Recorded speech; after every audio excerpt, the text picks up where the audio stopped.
TV9 বাংলায় আপনাদের স্বাগত। আজকে লৌহ গৌরাঙ্গের নামরে নিয়ে আমাদের কথোপকথন। আমার সাথে আছে সৃজিত মুখোপাধ্যায়, আমার সঙ্গে রয়েছে শুভশ্রী গাঙ্গুলি, দুজনেই আমাদের ভীষণ প্রিয়। আমি প্রথম সৃজিতের থেকে যেটা জানতে চাই, লৌহ গৌরাঙ্গের নামরের মতো একটা ছবি যখন তুমি তৈরি করছো তখন মাথার মধ্যে ভাবনাটা কি থাকে? বক্স অফিস একটা সুন্দর ছবি বানাতে হবে, দর্শকদের পছন্দ হবে সেরকম একটা ছবি তৈরি করব, নাকি এই সব কিছুর বাইরে এমন কোনো একটা জায়গা যেটা আজ পর্যন্ত জীবনে আসেনি? 2010 অটোগ্রাফ থেকেই আমার মাথায় একটাই জিনিস কাজ করে, যখন আমি কোনো বিষয় নির্ধারণ করি যে আমি নির্বাচন করলাম যে আমি এই ছবিটা বানাবো, এই গল্প, সেটার গল্পটা একটা গল্প। আমি ওই মনোজ মিত্র যেন হাসপাতালের বিছানায় শুয়ে বলেছিলেন, ওটা আমার জীবনেরই বক্তব্য, যে সবার উপর গল্প সত্য, তাহার উপর নাই। এবং যদি অডিটোরিয়ামে একটা মানুষও বসে থাকে, তার জন্য সৎভাবে পরিশ্রম করে ভালোবেসে গল্পটা বলে যেতে হবে। আমিও এক্ষেত্রেও তাই। আমায় যখন রানা বহুদিন ধরে বলছে, যেহেতু রানা নিজে জগন্নাথ দেবের ভক্ত, শ্রী চৈতন্য দেবের ভক্ত, এটা নিয়ে সিরিয়ালও করেছে এবং হি ইজ অ্যান অথরিটি, মানে রানার এই এই বিষয় নিয়ে ওর জ্ঞান, রানা এবং শিবাশিস বন্দ্যোপাধ্যায় না থাকলে এই ছবিটা হয় না, ঠিক আছে? তো এই যে পুরো ইতিহাস, রাজনীতি, তৎকালীন রাজনীতি, ঈশ্বর চিন্তা, সব কিছু নিয়ে রানা যখন আমায় বলছে বা শিবাশিস দামা যখন বলছে, আমি তার মধ্যে থেকে দেখছি যে গল্পটা কি বেরোচ্ছে। এবং এই গল্পটা যখন বেরোচ্ছে বা যেইভাবে আমার মাথায় ফর্ম করছে, আমার মাথা সবসময় একটু নন লিনিয়ারভাবে চলে। কারণ আমি ব্যক্তি হিসেবে একই সময় দু তিনটে সময়কালে এক্সিস্ট করতে পারি। মানে হয়তো আমি নর্থ কলকাতার কোনো গলি দিয়ে হেঁটে যাচ্ছি, আমি হয়তো ওই রেনেসার কথা ভাবতে ভাবতে যা যা পড়েছি সেইগুলো ইমাজিন করতে করতে 2025-এর মিত্র ক্যাফেতে ঢুকে পড়লাম। হ্যাঁ, তো এবার আমার বক্তব্য হচ্ছে যে আমি যখন এখন ধর অ্যালেন্সের প্রন কাটলেটটা আমি খাচ্ছি, আমি ভাবছি আচ্ছা রবীন্দ্রনাথ কি এই কাটলেটটা খেতেন? তো এই যে চিন্তাটা কন্টিনিউসলি চলে, একই সাথে অনেক টাইম লাইন, এই একই সঙ্গে অনেক টাইম লাইনটা কোথাও থেকে হয়তো আমার গল্প বলার একটা সিগনেচারও হয়ে গেছে, কারণ মানুষ এটা বহু ছবিতে দেখেছে এই টেকনিকটা। এবং যেহেতু রানার সাথে আমি জাতিস্বর করেছি, এটা জাতিস্বরের যে স্ট্রাকচার, সেটার একটা তো প্রভাব ছিল, তার সাথে একটা অ্যাডিশনাল লেয়ার অ্যাড হয়েছে, একটা অ্যাডিশনাল টাইমলাইন অ্যাড হয়েছে, 3টে টাইমলাইনের গল্পটা বলছি। সো আমার কাছে এই স্ট্রাকচারের ইউনিকনেস এবং গল্পের মাধুর্য, যে একটা মানুষ অত বছর আগে, 500 বছর আগে মানুষের মধ্যে মানুষের ভেদাভেদ গুছিয়ে দিচ্ছেন, ভালোবাসার বাণী দিচ্ছেন, শান্তির বাণী দিচ্ছেন, বলছেন যুদ্ধটা কোনো সলিউশন নয়, সাম্যবাদের কথা বলছেন। এই যুগপুরুষ, এই মহামানবের গল্প তো মানে মানে এটা আমার সৌভাগ্য যে আমি এই গল্প বলতে পারলাম, এবং হয়তো সত্যি জগন্নাথ দেব আমাকে দিয়ে গল্পটা বলালেন। শুভশ্রীর কাছে আমার একই প্রশ্ন। এই ছবিটা যখন শুভশ্রীর কাছে এলো এবং তুমি করলে, মনে হয় কি না যে এটা বিশেষ কোনো কারণে করা? যখন আমার কাছে অফারটা এসেছিল তখন আমি বুঝতে পারিনি, কিন্তু যখন আমি শুটিং করছি তখন আমি বুঝতে পেরেছি যে এটা একটা বিশেষ কারণেই এই কাজটা আমরা সকলে করছি। যেটা সৃজিতদা বলল যে প্রথমেই যে গল্পটা বলবে, তাকে চুজ করেছেন জগন্নাথ, সৃজিতদাকে চুজ করেছে, রানাদাকে চুজ করেছে, যারা যারা এই কাজটার সাথে জড়িত তাদের সবাইকে চুজ করেছেন। না হলে যা যা ঘটনা আমাদের এই ছবিটাতে ঘটেছে সেটা ঐতিহাসিক হয়ে থেকে যাবে, এবং যেটা ওনার আশীর্বাদ বা ওনার ইচ্ছে ছাড়া পসিবলই নয়। সেটার একটা এক্সাম্পল হচ্ছে যে আমরা মানে পুরী ধামে, পুরী মন্দিরের সামনে আমরা সবাই মিলে শ্যুট করতে পেরেছি, এটা তো ওনার ইচ্ছে ছাড়া পসিবলই নয়। সো আমার মনে হয় এই চরিত্রটা শুধুমাত্র যে আমি বিনোদিনী চরিত্র করছি, অবশ্যই সেটা একটা ঐতিহাসিক চরিত্র এবং আমার কাছে বিরাট বড় পাওনা। তার সাথে সাথে আমি একই সাথে দুটো চরিত্র প্লে করেছি। বিনোদিনী যখন স্টেজে চৈতন্য হিসেবে পারফর্ম করতেন, সো ওই দুটো চরিত্র একই সাথে প্লে করা কতটা যে এক্সাইটিং বা কতটা মানে ঐশ্বরিক একটা এক্সপিরিয়েন্স আমার হয়েছে, সেটা আমার কাছে কোনো ভাষা নেই যেটা দিয়ে আমি ব্যক্ত করতে পারবো। আমি একটু ঈশ্বর ভাবনাটা জানতে চাই, দুজনের কাঠটা কিরকম? আমি এমনিতে ঈশ্বর বিশ্বাসী। আমি মা কালী এবং শিব এই দুজনের বিশেষ করে অনুরক্ত। আমার ওই স্বামী বিবেকানন্দ যেটা বলে গেছিলেন না, যে মানে ইমাজিন করতে সুবিধা হয় একটা একটা আকারে, সে বিখ্যাত গল্প হচ্ছে ছবি নিয়ে আর কি। তো আমারও ইমাজিন করতে সুবিধা হয়, কিন্তু at the end of the day আমার মনে হয় একটা সুপার ন্যাচারাল ফোর্স এক্সিস্ট করে, একটা সুপ্রিম বিং। সেটা নানান মানুষের কাছে নানান রকম। আগেন শ্রীরামকৃষ্ণর কথায় যত মত তত পথ। কিন্তু আমি বিশ্বাস করি, ঈশ্বরে বিশ্বাস করি, এবং আমার কাছে ঈশ্বর চিন্তা খুবই জরুরি একটা দিক, এবং যত বয়স হচ্ছে সেটা বাড়ছে। কিন্তু একই সাথে আমি এটাও বিশ্বাস করি যে কোথাও একটা সব মানুষের মধ্যেই হয়তো ঈশ্বরের একটা অংশ থাকে, এবং সেটা তার অনুকম্পা, তার মনুষ্যত্ব, তার মানুষের প্রতি যে যে ভালোবাসা, সেটা প্রকাশ পায়। তো সেই দিকটাও আছে, মানে ঈশ্বর চিন্তার সামাজিক দিকটাও একটা কিন্তু আমার মধ্যে কাজ করে। এই ছবিটার থেকে যদি একটা দিক নির্দেশ পেতে চাই, চৈতন্য দেব এই ছবিটাতে যেভাবে আছে সেখান থেকে যদি একটা দিক নির্দেশ পেতে চাই যে নিজের জীবনে কি কি প্রয়োগ করব ছবিটা দেখার পরে, সেইটা কিরকম হবে? ডেফিনেটলি তো মানুষে মানুষে বিভেদের কথাটা প্রথম যেটা মাথায় আসে, সাম্যবাদের কথাটা যেটা মাথায় আসে, সেটা হয়তো এই ক্ষেত্রে শ্রীকৃষ্ণ বা নারায়ণ বা জগন্নাথ দেব একটি বিশেষ ভগবানের কথা মাথায় রেখে আসে, কিন্তু যে আসছে যে মেসেজটা, এইটা আমার কাছে মনে হয় যে আজকের দিনে দাঁড়িয়ে তো খুবই প্রাসঙ্গিক, এবং খুবই মানে সবার সেটা গ্রহণ করা উচিত। আর আজকের দিনে দাঁড়িয়ে আরেকটা জিনিসও যেটা বেরিয়ে আসে, যখন আমরা তার রাজনৈতিক এবং ঐতিহাসিক প্রেক্ষাপটে তার গল্পটা দেখি এই ছবিতে, যে যুদ্ধের যে যে মানে যুদ্ধের থেকে যে ক্ষয়, সেই ক্ষয়ের যে কথা, এবং যুদ্ধ কখনো লং টার্ম সলিউশন যে হতে পারে না, এই এমফাসিস দুটো কিন্তু উঠে আসে ছবি থেকে, এবং আমার মনে হয় আজকের দিনে দাঁড়িয়ে তো সেটা ডেফিনেটলি খুবই গ্রহণযোগ্য। এবার শুভশ্রীর থেকে জানতে চাই ঈশ্বর ভাবনাটা কিরম, কারণ আমরা সেটার আঁচ পাই সব সময় শুভশ্রীর জীবন থেকে যতটুকু বাইরে আসে। এই ছবিটা করার সময়ও সেটাতে কোনো পরিবর্তন এসছে কিনা বা সেটার সাথে মিলে গেছে কিনা? আমি আসলে খুব ছোট থেকে ভীষণ স্পিরিচুয়াল। আমাদের বাড়িতেও সকলে মানে ছোট থেকেই মানে আমাদের যেমন বাড়িতে কালী পুজো হয়, সেরকম আমাদের গৌর নিতাইয়ের মন্দিরও আছে, রাধা গোবিন্দ মন্দির আমাদের দেশের বাড়িতে আছে। তো নাম কীর্তন থেকে শুরু করে তোমরা জানো কিনা জানি না, অষ্টপ্রহর, 24 প্রহর এরকমভাবে নাম কীর্তন হয়। তো এরকম অনেক কিছুর সাথে যুক্ত থাকাতে, আর মানসিকভাবেও আমি সবসময় ছোট থেকে খুবই মানে ইনক্লাইন ছিলাম ভগবানের ওপরে। কেউ আমাকে কখনো বলে দিত না যে একটা ধূপ দেখাতে হবে, কিন্তু আমি সবসময় ধূপ দেখানো থেকে শুরু করে ওই রিচুয়ালসগুলোর সাথেও আমি নিজেকে খুব কানেক্ট করতে পারি, আমাকে শান্তি দেয়। তো বেসিক্যালি আমার মনে হয় যে ফিলিংস একটা হয় না, ভাইব ফিল করতে পারি। আমি এটা বিশ্বাস করি যে আমি জীবনে বাঁচি প্রত্যেকটা ডিসিশন ওনার, একটা চোখের পাতা ফেলি ওনার ডিসিশনে।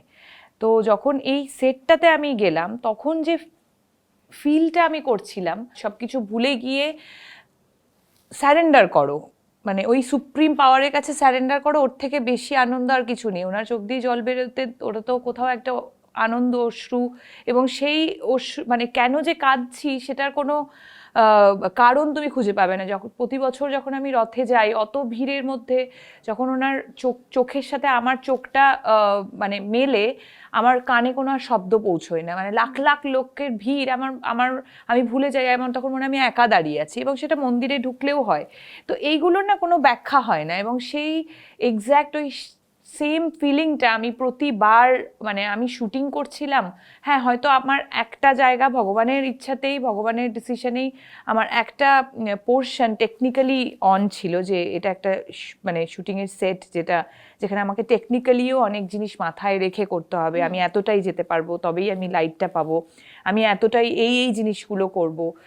সো সেই জিনিসগুলো হয়তো ভগবানের ইচ্ছাতেই ওই সুইচ অন ছিল। আদারওয়াইজ যে আমি কোথায় চলে গেছিলাম, আর আমাকে যখন আমার শরীর থেকে চৈতন্যদেবকে ছেড়ে দিতে হচ্ছিল, সেই কষ্ট একমাত্র মানে আমার বাড়ির লোক, মানে রাজ জানে, আর কিছুটা সৃজিতদা জানে যে আমি লাস্ট শুটিংয়ের দিন সৃজিতদাকে ফোন করে মানে খুবই কান্নাকাটি করেছিলাম আর কি, যে আমাকে ছেড়ে দিতে হচ্ছে। সো কিছু কিছু চরিত্র না, মানে এই চরিত্রটা আমার সাথে সারা জীবন আমার মধ্যে থেকে যাবে, এটা আমি মানে আমাকে পাঠ করতে হয়নি, মানে আমি গিয়ে আমি ওই মানে আমি এখনো যখন তখন হয়ে যেতে পারি আর কি ওই চরিত্রটা। আচ্ছা, রাজের কিন্তু খুব সুন্দর একটা ট্যাটু আছে, সেটাতে লেখা আছে কৃষ্ণলীলা। হ্যাঁ হ্যাঁ, কৃষ্ণলীলা এই জন্যই অদ্ভুতভাবে ওর বাবার নাম হচ্ছে কৃষ্ণ, মায়ের নাম লীলা, ও আর কৃষ্ণলীলার ছেলে হচ্ছে ও। তাহলে তো এই কানেকশনটা তো মানে সেই জন্যই বললাম বিশাল একটা সমাপতন। এটা একটা ভীষণ সমাপতন। এবার প্রশ্ন হচ্ছে, যেরকম সাম্যর কথা হচ্ছিল, আমি জানতে চাই যে সৃজিত আর রাজ যখন সাম্য রক্ষা করে না, দুজনের একসাথে ছবি এলে যখন বক্স অফিসে ওরা ঝগড়া করে, তখন শুভশ্রী কিভাবে ব্যাপারটা সামলায়? আমি খুবই এনজয় করি এই জন্য, বিকজ ওদের দুজনের মতো পজিটিভ আর স্পোর্টিং আমি খুব কম মানুষকে দেখেছি। আর মানে খুব প্রেমিক প্রেমিকার মতো একটা মানে এক্স বয়ফ্রেন্ড গার্লফ্রেন্ডের মতো সম্পর্কটা ওদের। মানে রাজের স্পেশালি দেখেছি, সৃজিতদা তো খুব শান্ত, কেমন আছিস, রাজের ওকে দেখলেই একটা কি হয়ে যায়, আর সারাক্ষণ পিছনে লাগতে শুরু করে দেয়, বুঝতে পেরেছো? একদম এরকম নানান রকম, মানে সৃজিতদা কোথাও থাকা মানেই ওর ওই হয় না যে এই ধরা পড়েছে, এক্স বয়ফ্রেন্ড গার্লফ্রেন্ড যেভাবে এক্সপ্লেন করবে। সো অদ্ভুত একটা ওদের দুজনের কেমিস্ট্রি, সেটা হয়তো বাহ্যিকভাবে অনেক মানুষের মনে হতে পারে যে খুব নেগেটিভ, কিন্তু ওরা দুজনে এত সুন্দর, অনেকেই মানে আমি আমি যারা দেখলে হয়তো ও বাবা ওদের মধ্যে তো খুব খারাপ, কিন্তু খুব ক্লোজ কোনো জায়গায়, আমরা তো অনেক জায়গায় ধরো আড্ডা মারি, গান বাজনা অনেক আড্ডা হয় এসব, সেখানে ওদের দুজনকে সব জায়গায় খুনসুটিটা কিন্তু চলছে। তো আমার দূর থেকে দেখে খুব, বিকজ আমি সৃজিতদাকেও দেখেছি আর রাজকে খুব ভালোভাবে চিনি, সো সেই জায়গা থেকে আমি জানি যে ওরা কি সুন্দর জিনিসটাকে সারাক্ষণ হ্যান্ডেল করে। So it's beautiful. যখন কোনো দুর্গাপুজোতে ছবি আসে বা বড়দিনে ছবি আসে, সবসময় বক্স অফিস ফাইটটা খুব গুরুত্বপূর্ণ, এবং সেটাকে আমরা পজিটিভভাবেই দেখি। কে ফার্স্ট বয় হলো, কে সেকেন্ড বয় হলো, স্পেশালি সৃজিত থাকলে ফার্স্ট বয় হলো কিনা, এইসবে তো আমাদের নজর দিতেই হয়। কিন্তু আমি যেটা জানতে চাই, এই ছবিটার জন্য কি সৃজিতের কোনোভাবে মনে হচ্ছে যে না, এটার জন্য আমি আর বক্স অফিস ফাইটটা করতে চাই না, এই ছবিটা বক্স অফিস ফাইটের চেয়ে অনেক বড়? আমার মনে, সরি আমি কাউকে ছোট করছি না, আমি এটা ইন্টারাপ্ট করছি, এখানে আর সৃজিতদা ফার্স্ট বয় নয়, মানে বিয়ন্ড, মানে কাউকে আগেই না, আমি কাউকে কিন্তু ছোট করছি না, এটা কিন্তু শুধুমাত্র সিনেমা নয় বা ওই বক্স অফিসের লড়াই বা এইসবের, হ্যাঁ হয়তো অনেকগুলো ছবি একসাথে রিলিজ করছে ঠিকই, এবং ওই সেই সিস্টেমটাতে আমরাও ঢুকে যাব, বক্স অফিসের ফাইট, এই আজকে এত কত টাকা কামাই হলো ওই তাই, কিন্তু এই ছবিটা কিন্তু শুধুমাত্র সিনেমা হয়ে থেকে যাবে না, এটা ইতিহাস হতে চলেছে, এটুকু আমি বলতে পারি। একদমই তাই, এবং আমার মনে হয় যে এটা নিয়ে আমরা হালে একটু বেশি ফোকাস করছি, কিন্তু আমার সবসময় দুটো জিনিস, আমি স্ট্যাটিস্টিশিয়ান, তো আমি সংখ্যাকে তো অবভিয়াসলি নেগলেক্ট কখনোই করতে পারি না, কিন্তু একটা জিনিস আমার মনে হয় যে কে ফার্স্ট কে সেকেন্ডের থেকে বেশি ইম্পর্টেন্ট হলো যেই মানুষটা আমার স্বপ্নে লগ্নি করলেন সে তার টাকাটা ফেরত পেলেন কিনা, সেই দিকে আমার নজর থাকে। এবং লাকিলি এখন অব্দি পুজোয় তো আমার 100% ট্র্যাক রেকর্ডস, ওটা নিয়ে কোনো আমার সমস্যা হয় না। আর এই ছবিটার বিশেষ করে নিজে যেটা শুভশ্রী বলল, সত্যি কিছু ছবি না, মানে ইনফ্যাক্ট মানে কিছু ছবি শুধু বক্স অফিস বা এই সময়েরও ব্যাপার নয়, আমরা ইনফ্যাক্ট আমি জানি শুভশ্রীর কথা, আমি ভাবি মাঝে মাঝে যে এই যে লাস্ট 15 বছর এত যে কাজ করলাম, আমার মারা যাওয়ার 15 বছর পর বা 20 বছর পর বা 50 বছর পর এর মধ্যে কোনগুলো থাকবে আর কোনগুলো থাকবে না, কোনগুলো মানুষ মনে রাখবে, কোনগুলো আমার মনে হয় এই ছবিটা থেকে যাবে। এই ছবিটা কোথাও একটা গিয়ে প্রত্যেক প্রজন্ম তার অতীতকে তো উদযাপন করে এবং চিনতে চেষ্টা করে সমসাময়িক কাজের মাধ্যমে। সেই সমসাময়িক আতশ কাচের মধ্যে একটা 500 বছরের লেগেসিকে দেখা, সেই জায়গা থেকে কিন্তু আমার মনে হয় এই কাজটা কোথাও একটা থেকে যাবে। মানে আমরা কেউ থাকবো না, তুইও থাকবি না, বাট আমিও কাজ করার সময় এটাই ভাবি যে আমার বাচ্চারা বড় হওয়ার পর কোন সিনেমাটা আমার ফার্স্ট বন্ধুকে দেখাবে, হ্যাঁ তো সেটা তো অবশ্যই লহ গৌরাঙ্গের নাম্বার 1-এ থাকবে। হ্যাঁ, এই যে থেকে যাওয়ার ব্যাপারটা, আমাদের টলিউডে 3টে জুটি আছে যেটা আমরা বলি সব সময় থেকে যাবে। সেটা এই মুহূর্তে আমরা যাদের সাথে কথা বলছি, যাদের সাক্ষাৎকার নিচ্ছি, সেইটার ভিত্তিতে। তার আগে তো এরকম অনেক জুটি আছে, কিন্তু এরম 3টে জুটি হচ্ছে প্রসেনজিৎ ঋতুপর্ণা, জিৎ কোয়েল এবং দেব শুভশ্রী। এদের মধ্যে দেবের সাথে কাজ হয়েছে, শুভশ্রীর সাথে কাজ হলো। এক সেকেন্ড, কিন্তু তুই আমার আর প্রসেনজিতের জুটি নিয়ে কেন বললি না? মানে এটা তো ঠিক নয়, এটা তো। আমরা নায়ক নায়িকা জুটির কথা ও বলছি। আচ্ছা আচ্ছা, সেই অর্থে আছে। কোয়েলের সাথে কাজ হয়েছে, প্রসেনজিতের সাথে কাজ হয়েছে, ঋতুপর্ণার সাথে কাজ হয়েছে, কিন্তু সৃজিত মুখার্জির কাছে এই 3টে জুটিকে নিয়ে কোনো ছবি নেই। এটা ভালো প্রশ্ন, ভালো প্রশ্ন। এইটা নিয়ে কতটা আফসোস?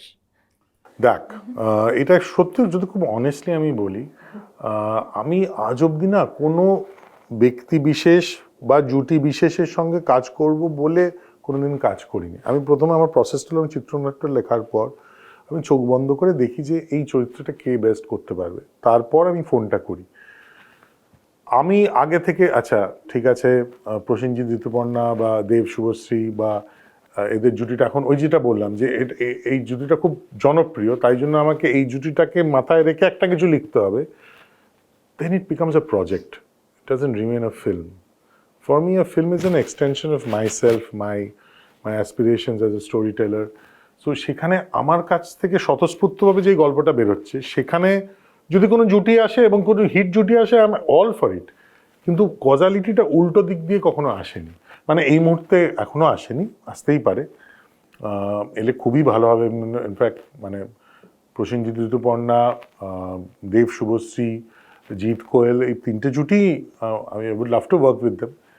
কারণ একটা জিনিস মাথায় রাখতে হবে যে কেমিস্ট্রির অভিনয় করা যায় না, আয়তার কেমিস্ট্রিটা থাকে বা থাকে না, ঠিক আছে? সো এই 6 জনের কখনোই কেমিস্ট্রির অভিনয় করতে হয়নি। তারা যখন হয়তো এরকম হয় যে তারা কিছুই করছে না, স্ক্রিনে জাস্ট দুজন এসে দুটো জায়গায় বসে আছে, বা এরকম হয় যে হয়তো স্ক্রিনে অন্যজন নেইও, কিন্তু আমি দেখতে পাচ্ছি না, তাহলে বোধহয় আছে, ও না নেই, ও আচ্ছা আচ্ছা, স্ক্রিনে তো শুধু আমি এই দেব। এখানে কোথাও দেব আছে, একটু খুঁজে আছে কি, একটু খুঁজে দেখবো। দেব আছে কিনা জানি না, চৈতন্য দেব তো আছে, তিনি তো এই ইন্টারভিউটা দেখছেন, উনি সবই দেখছেন অ্যাকচুয়ালি। আচ্ছা, আমি যেটা জানতে চাই, বাণিজ্যিক ছবির যারা নায়িকা, যাদের সাথে তোমার কাজ হয়েছে, তাদের মধ্যে টপ 3 কারা? বাণিজ্যিক ছবির যারা নায়িকা তাদের মধ্যে। আচ্ছা, বাণিজ্যিক ছবির নায়িকার মধ্যে আচ্ছা আমাকে কয়েকটা উদাহরণ দে, মানে আমি কে বাণিজ্যিক ছবির নায়িকা নন, মানে যেরকম কোয়েল মল্লিক, আচ্ছা যেরকম প্রিয়াঙ্কা সরকার, বাণিজ্যিক যেরকম শুভশ্রী গাঙ্গুলি, এরা সবাই বাণিজ্যিক ছবির নায়িকা। আচ্ছা, বাংলা কমার্শিয়াল ছবি বলতে আমরা এক্স্যাক্টলি যেটা বুঝি, যেখানে নাচ থাকবে, গান থাকবে, সেই রকম ছবির থেকে। মানে তার মানে ধর তুই বলছিস যে মানে সোহিনী সরকার বা পাওলিত ওরা এই বিভাগের মধ্যে পড়ছে না? না, ওদেরকে এই বিভাগের মধ্যে বা রাখছি স্বস্তিকা। না। আমরা এই ছবিগুলো। আচ্ছা, স্বস্তিকাকে কি কোথায় রাখবি? হ্যাঁ, স্বস্তিকা দিয়ে তো স্বস্তিকা প্রথম দিকে কমার্শিয়াল ছবি করেছে, হুম, স্বস্তিকার কমার্শিয়াল ছবি আছে। তাহলে কমার্শিয়াল ছবিতে স্বস্তিকা আছে তো। আচ্ছা, তাহলে দেখ 1 2 3 বলতে পারবো না আমি ডেফিনেটলি বলবো 3 জনের কথা, স্বস্তিকা, শুভশ্রী আর প্রিয়াঙ্কা, এই 2 জনের কথা বলবো। কে কে বাদ পড়ে গেল এটা থেকে বেরিয়ে তাদেরকে ফোন করে জিজ্ঞেস প্রথম ফোনটা করবে শ্রাবন্তী। হ্যাঁ, কি হলো ব্যাপারটা, না শ্রাবন্তীর সাথে আসলে ফুল ফ্লেজেড রোল তো করা হয়নি, উমাতে করেছেও, বাট উমা এতটাই একটা অনসাম্বল ছবি যে প্রত্যেক অভিনেতার যে ফুল ফ্লাইটটা সেটা সবসময় পাওয়া যায় না। এই যে 3 জনের কথা বললাম, এর মধ্যে অ্যাবসলিউটলি আমি বলবো যে মানে অ্যাকচুয়ালি আমি 2টো নাম বলবো, আমি প্রিয়াঙ্কার নামটাও নেওয়া অ্যাকচুয়ালি উচিত না, বিকজ ওর সাথে আমি না ফুল ফ্লেজেড সেই অর্থে ছবি করিনি। হ্যাঁ, তো আমি স্বস্তিকা শুভশ্রীর কথাই বলবো। আর শুভশ্রীর থেকে আমি যেটা জানতে চাই, এই যে সৃজিত মুখার্জি একটা ব্র্যান্ড, কিছু তো একটা আছে, সেটা শুটিং ফ্লোরে পৌঁছলে বোঝা যায়, সেই জিনিসটা কি, বাড়তি জিনিসটা কি? বাড়তি জিনিসটা হচ্ছে, আমি যেটা পেয়েছি সেটা হচ্ছে ওনার লেখা। যখন আমি শুনেছি স্ক্রিপ্টটা, আমি মানে 2-3 দিন মানে আমি ওটা থেকে বেরোতে পারিনি। আমি যেদিনকে শুনেছি সেই রাতে ওটার স্বপ্ন দেখেছি। তারপরেও আমি ওটার মধ্যে ছিলাম যে এরকম একটা লেখা, এত সুন্দর একটা লেখা একটা মানুষের মাথা থেকে বেরোলো কি করে, সেইটা। এবং তার সাথে সাথে অবশ্যই আমি শুনেছিলাম যে খুব চিৎকার চেঁচামেচি সেটে বকাবকি হয়, কিন্তু আমি এটা নিয়ে খুব শিওর ছিলাম যে ডিরেক্টররা তখনই চিৎকার করে যখন কেউই মানে কোনো ডিপার্টমেন্টেরই কেউ যদি সেই ছবিটার পিছনে যদি প্রেপ না করে যায় তাকে বকা খেতেই হয়। কারণ পুরো দায়িত্বটা আমাদের, বুঝতেই পারছো, এত কম দিনে শুটিং, এত বড় একটা মাপের ছবি, মানে যত কম দিনই হোক, যত কম বাজেটেরই হোক, দেখতে লাগতে হবে কিন্তু অনেক বড়। তো সেই সেই দায়িত্ব, নাহলেই দক্ষিণ ছবির কথা চলে আসবে যে দক্ষিণে এটা হচ্ছে আপনারা পারছেন না, এই সেইখানে। তো সেই জায়গা থেকে পুরো দায়িত্বটাই ডিরেক্টরের থাকে। তো সেখানে কিছুই না, আমাদেরকে একটু হেল্প করা। সেখানে আমি সব থেকে বড় হেল্প পেয়েছি সৃজিতদার কাছ থেকে, সেটা হচ্ছে যে পিন ড্রপ সাইলেন্ট, মানে অ্যাকশনটাও আস্তে করে বলতো, অ্যাকশন কাটটাও আস্তে করে বলতো। সো অবশ্যই সেটা আমার কাছে অনেক বড় পাওয়া, কারণ উনি আমার সাইকোলজিটা বুঝতেন যে একটা শটের পর আমি একা গিয়ে সাইডে বসে যাচ্ছি, তার কেন বসে যাচ্ছে, উনি কিন্তু সেটা লক্ষ্য রাখতেন। অত কিছুর মধ্যে কিন্তু উনি লক্ষ্য রেখেছেন যে না, ও এই প্রসেসটার মধ্যে দিয়ে যাচ্ছে। আমাকে এবং পুরো টিমকে, সবাই আমাকে হেল্প করেছে। আমি স্পেশালি সৃজিতদার কথা বলছি, কারণ again captain of the ship, উনি যেটা করবেন বাকিরা সবাই সেই ইয়েতেই যাবে। সো আমার এক্সপিরিয়েন্স একেবারেই অন্যরকম। পুরো মানে ওই যে ঐশ্বরিক দৈবিক একটা অনুভূতি, সেটার সেই এনভায়রনমেন্টটা ক্রিয়েট করে দিয়েছিল সৃজিতদার লেখা এবং ওই পুরো পরিবেশটা দিয়ে।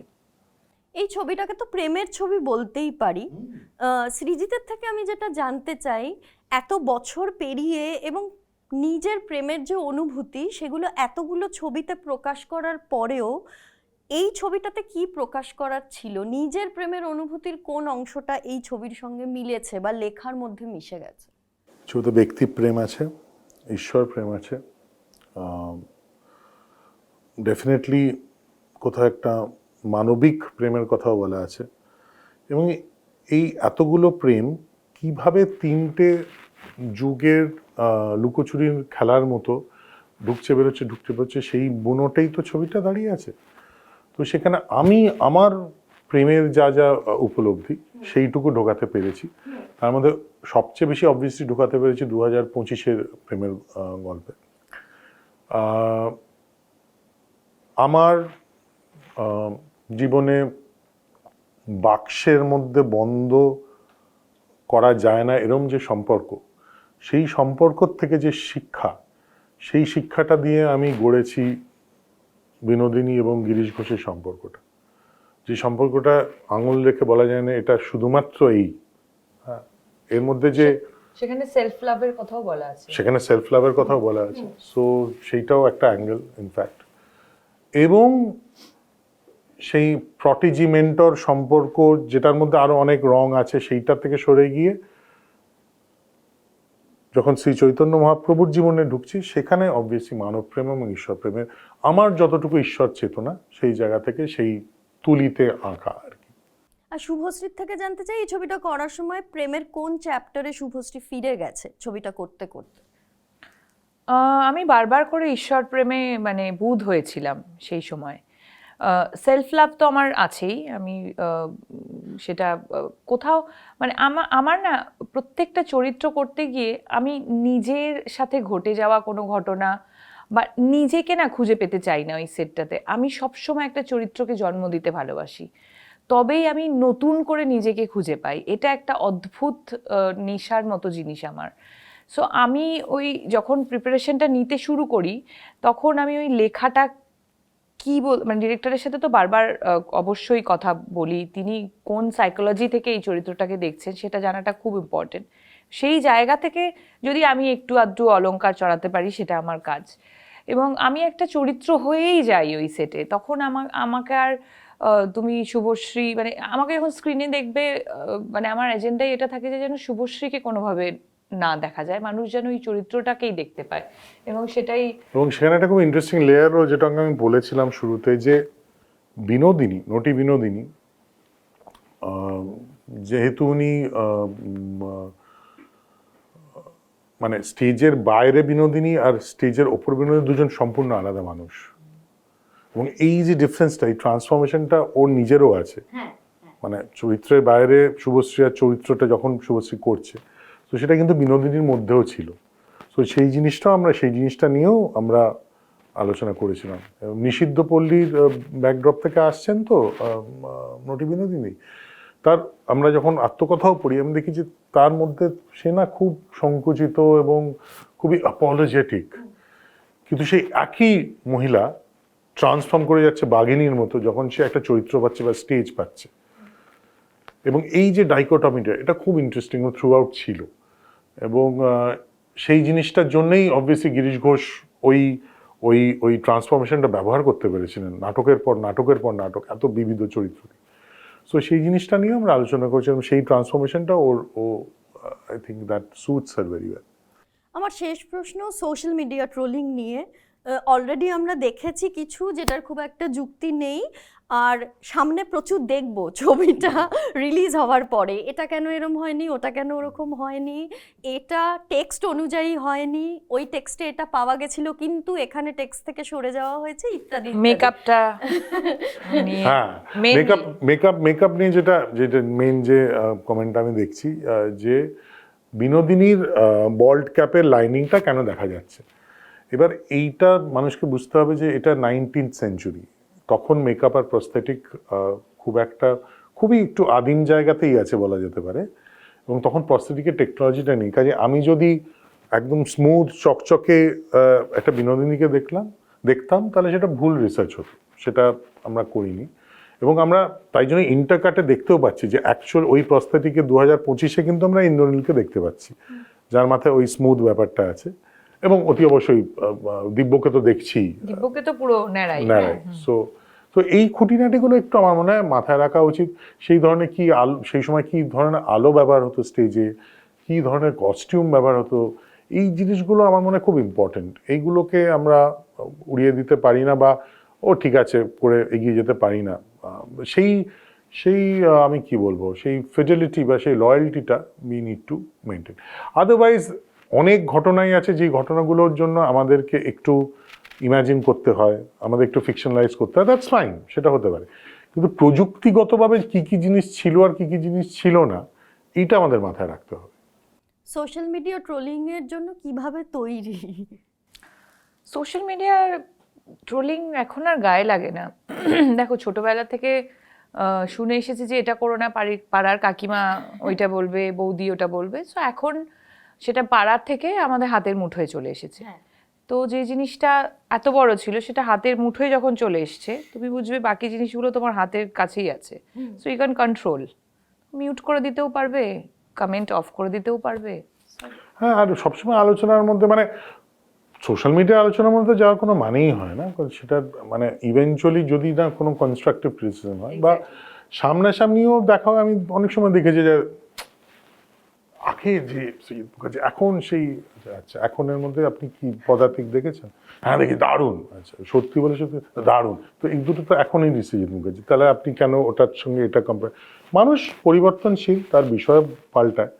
এখন যেই ছবি করছি কিছু আপনার ভালো লাগছে, কিছু লাগছে না। আগেও যে ছবি করেছি আপনার তো নির্বাক ভালো লাগেনি, বলুন, সত্যি কথা বলুন, এসেছিলেন হলে, আসেননি। তো সেটা তখনও ছিল, এখনও আছে। সো সেটা থাকবেই।